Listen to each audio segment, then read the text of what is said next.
सत्यमेव नित्यतां सत्यं पन्था विदितो देवयानाः यानामृकृत्यो हनक्राम यत्तत् सतस्य परम निधनाम। नमस्कार दोस्तों, प्रस्तुत श्लोक मांडूक्योपनिषद से संकलित तथा मंगलम पाठ से लिया गया है। इसमें सत्य के महत्व पर प्रकाश डाला गया है। ऋषियों का संदेश है कि संसार में सत्य की जीत होती है, असत्य या झूठ की कभी भी नहीं। तात्पर्य है ईश्वर प्राप्ति सत्य की आराधना से होती और किसी से नहीं। सांसारिक के विषय वासनाओं में डूबे रहने से सत्य की प्राप्ति नहीं होती। संसार माया है तथा ईश्वर सत्य है। इसलिए ऋषियों ने अपने उद्धार या आत्म कल्याण के लिए परम सत्य मार्ग का अनुसरण किया, जिसके और जीव योनि से मुक्ति पाने में सफल होते हैं। अतः जीव जब तक उस सत्य मार्ग का अनुसरण करता है तब तक वह सांसारिक माया मोह के पास से जकड़ा रह जाता है। अतः उसे मृत्यु की प्राप्ति के लिए जीव को अनियुक्त भाव से कर्म करना चाहिए, क्योंकि सिर्फ ईश्वर ही एक सत्य है, अतिरिक्त सब कुछ असत्य है। गीता में से कृष्ण ने कहता सत्य केवल मैं हूँ, अतिरिक्त सब असत्य है।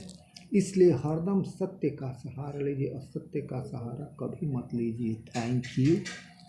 नेतम पुरुषम महात्म आदित्य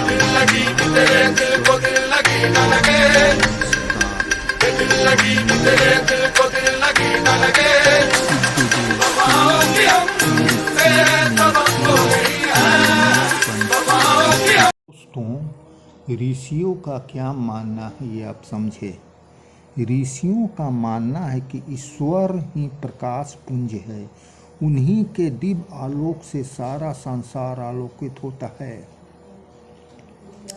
ज्ञानी जन इस वैश्वपरम ब्रह्मा का साक्षात्कार करके सांसारिक विषय वासनाओं से मुक्ति पा जाते हैं।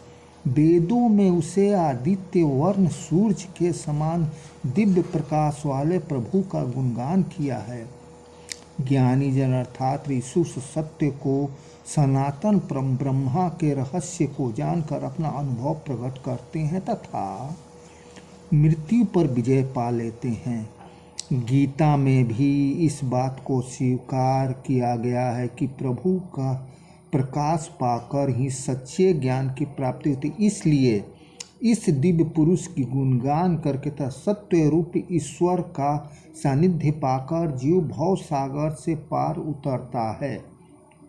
तात्पर्य यह है कि आत्मज्ञान के बिना मोक्ष की प्राप्ति संभव, अतः केवल ईश्वर ही सत्य है, शेष बाकी सब सत्य। समझे क्या? यथा नद्या स्तन्यमाना समुद्रस्रोतं गच्छन्ति नाम रूपे विहाय, तथा विद्वान नाम रूपाद् विमुक्तः परात्परं पुरुषो मेस्ते दिव्य। नमस्कार।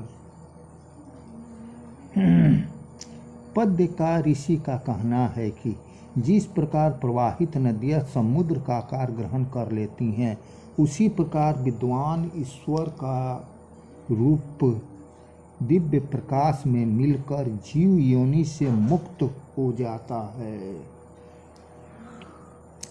तात्पर्य यह कि नदियों के भांति जीव जब सांसारिक मोह माया को त्याग कर प्रभु के दिव्य आलोक से आलोकित होता है, तब जीव रूप मुक्ति पाकर सत्य रूप धारण कर लेता है।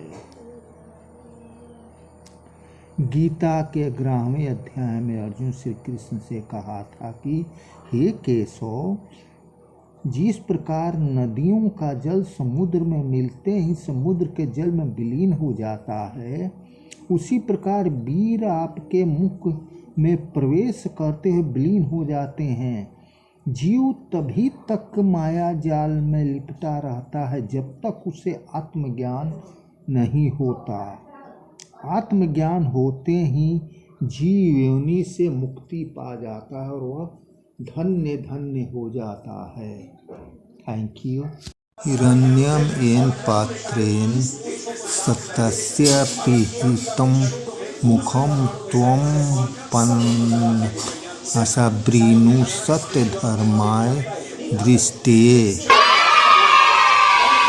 प्रस्तुत श्लोक ईश्वरास्य उपनिषद से संकलित तथा मंगलम पाठ से उद्धृत है। इसमें सत्य के विषय में कहा गया है कि सांसारिक माया मोह के वशीभूत होने के कारण विद्वान भी उस सत्य की प्राप्ति नहीं कर पाते, क्योंकि सांसारिक चकाचौंध में और सत्य को इस प्रकार से ढक लेते हैं जैसे कि मनुष्य के जीवन पर्यंत अनावश्यक भटकता रह जाता है। इसलिए ईश्वर से प्रार्थना की गई है कि हे प्रभु, माया से मन को हटा दो ताकि परम पिता परमेश्वर से साक्षात्कार हो सके, अर्थात जीव प्रभु का दर्शन पाकर जीवन मरण के फंदे से मुक्त हो सके।